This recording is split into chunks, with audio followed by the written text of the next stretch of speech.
Good morning and welcome to Behind the Screen on the Iconic Production channel. I am JM, and Behind the Screen is just a show where we sit back, we relax, we look at games, game design, adventures, do book reviews, talk about board games, that sort of thing. It's sort of a potpourri show where we just sit and look behind the GM screen, look behind the developer screen, and try and come away with some things that will make our games better. So today we're finishing up a series on high fantasy. What is the way we can replicate the experience of high fantasy? Hey, Rook, thank you for, as always, your sub bomb. It is always good to see that. It's always good to see you. Thank you so much for your generosity. Padre, it was a great game last night, although, yes, Leslie Crane was missed. So, how do we replicate high fantasy genres at the table? We talked about kind of the exemplars as possessing a variety of monsters, strange magics, wondrous vistas, multiple planes, a lot of different styles of magic. And I think easily there are several systems that replace that for us. Am I ineffable? There is a joke that I was going to make, but this is a show that JD watches, and I will not make that joke right now. So let's start with wonder. How do we as GMs bring wonder to the table? And it's really actually a difficult emotion to evoke, right?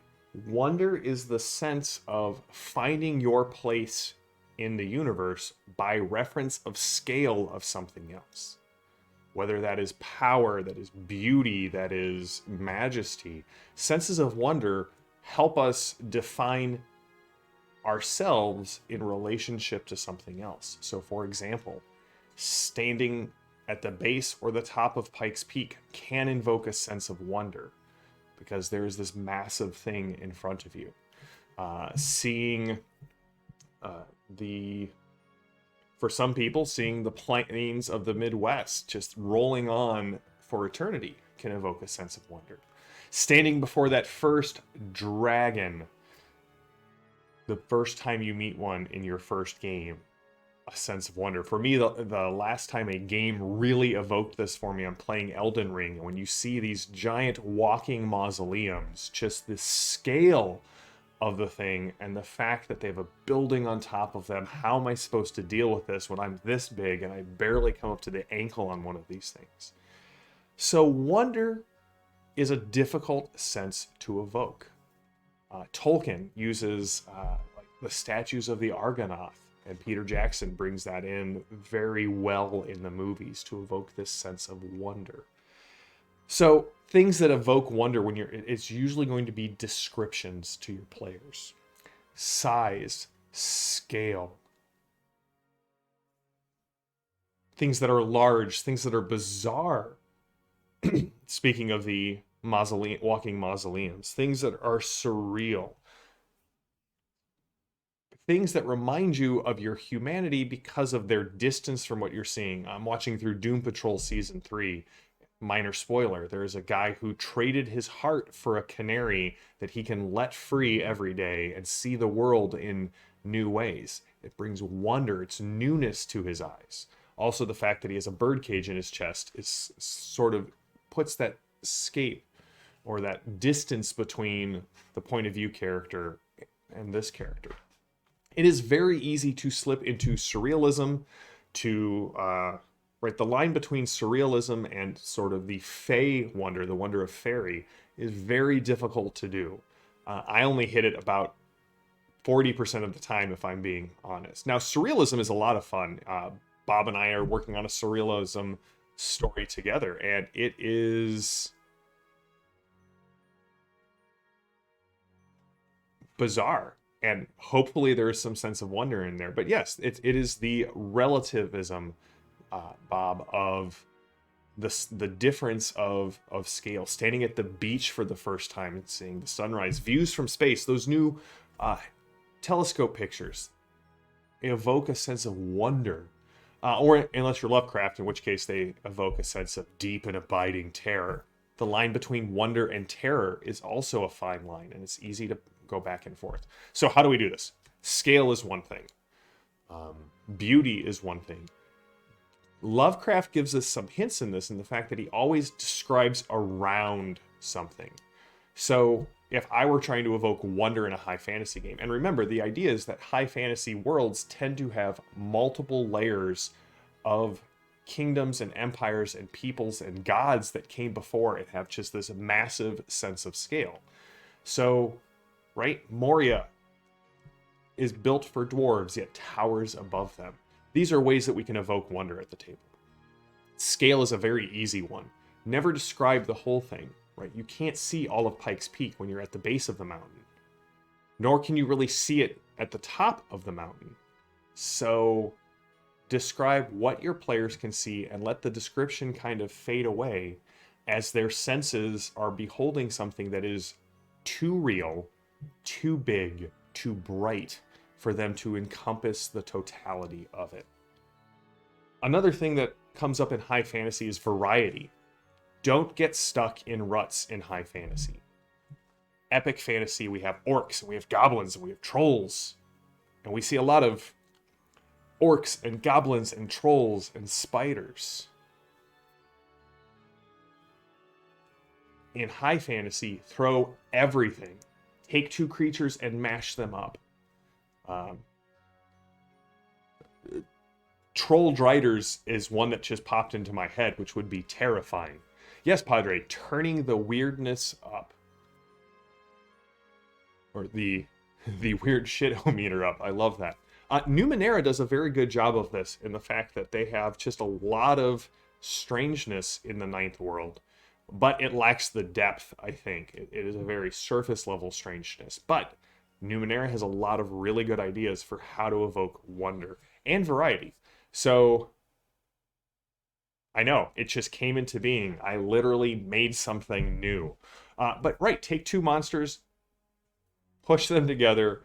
Look at, if you're playing something like Pathfinder, go deep. They have 6 bestiaries.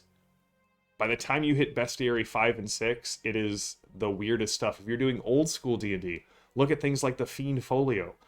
If you're playing Savage Worlds, it's really easy to just come up with something new. Variety is the spice of a high fantasy game. And that's not just in monsters and vistas and magic items, but also magic. The power level kind of creeps up on us in high fantasy. And so the thing is, sometimes we hear this term, the Monty Hall campaign, where the players just get all of these magic items. And here's the thing. I'm a huge fan of giving the players a lot of magic items. I love watching them figure out how to use them in creative ways. On the flip side, we can deal with this as GMs by turning the challenge up at various points. My 8th level D&D game set in Tanar that I'm running, they have a lot of magic items, more than the recommended daily allotment by your DMG. However, I don't run anything less than a hard encounter for them. So even though they are powerful, the challenges are dangerous and deadly as well. When we look at some of the exemplars, like look at Corum. Corum by Michael Moorcock, one of the incarnations of the Eternal Champion. His first magic item is an eye and a hand that allows him to draw creatures out of this shadowy limbo and bring them into reality. But the problem is, those creatures then kill his enemies, which become the new creatures in the realities, in the limbo. So every time he uses it, he knows the next time he brings them out, they're going to be a challenge. And if they don't defeat their enemies, there's a chance they turn on him. Always, high fantasy really likes its curses, its quirky magic items, its strange requirements. You should definitely be bringing these in to the game. Also, lean into organic growth. Now, what do I mean by this? There will be times where in the spur of the moment, you or a player will get a really cool idea for a magic item, a magic effect, a magic change to the game. Be open to that. Because if the magic is so high that we're in the high fantasy genre, then it will change, it will grow, it will evolve. So again, in my 8th Age Tanar game, uh, two examples that I have of this. One of them is in 2 sessions ago, Becca is playing her character, and she and the Deva they were trying to rescue died in the same round. And she was like, "Hey, can I talk to this Deva as we're both waiting to be resurrected?" And it turned out to be a conversation that led to the two of them bonding, and her character coming back as sort of a half Deva creature. If I was running an epic fantasy game, I don't think I would have ever considered this, but Tanar is very high fantasy. Also, my friend Calvin is running, has played a character called Ghost quite a bit in my Tanar campaigns. And Calvin is always looking for a way to change the way magic works in the game. He is almost always willing to lay down his character's life, become possessed by some entity, make some radical change to the campaign in exchange for this moment's focus. So for the longest time there were no dragons in Tanar. They ruled the world in the 5th Age as a kind of tyrannical rule. The 6th Age started with all of the dragons being killed, but to this day people fear dragons. And so for almost 5 or 6 years over multiple campaigns, there were never any dragons in Tanar. And then the group discovered their first one. And the players who had played in multiple campaigns in Tanar flipped their lid. And Calvin was carrying around this sentient weapon that was the embodiment of the spirit of Darwinism, that only the strong survive. And it only allowed what it considered the strongest person in the room to wield it. And things were going south. It's the first time they fought a dragon. They had no dragon fighting techniques. And Calvin pulled me out of the room and was like, "What if I let Harbinger take over my body? It's fought dragons before. Will you allow this?" So we made some rolls, and Ghost got possessed by his sword, and it was awesome. These are the things. Let your imagination, let your creative reins go when you're playing in high fantasy, and you will find that magic becomes more magical and becomes more wonderful for you and your players. It'll take games in completely different ways. Variety is also, we talked about monsters, we've talked about magic items, we've talked about creating new magics, allowing new magic to come into being. What do I mean by that? Most systems have a way to create spells, and if you don't have one currently, go to the web and put your favorite system in, create spells. You will find it. I think the best game that does this right now that I'm running is Savage Worlds. Savage Worlds, because the rule set is so flexible, you're able to create new magical effects on the fly by adding PowerPoints. But 5e has, I'm sure somebody on the DMs Guild has created how to create new magic spells. I know that is a staple of OSR gaming. If you're playing in a generic system, it's very easy to just build a new spell, but allow players to take their own twist on magic spells. Currently in the 2e game that I'm running, the Dungeons and Dragons, Advanced Dungeons and Dragons 2nd edition game that I'm running, I have a chart. Every time they find a spell, I roll. I see who made it, how long ago did they make it, and add a couple of flavor bits. So there are actually 4 or 5 different versions of Magic Missile floating around, and they all have slightly different effects. And I have wizards who have multiple versions of this spell and try to figure out which one is the best one to memorize.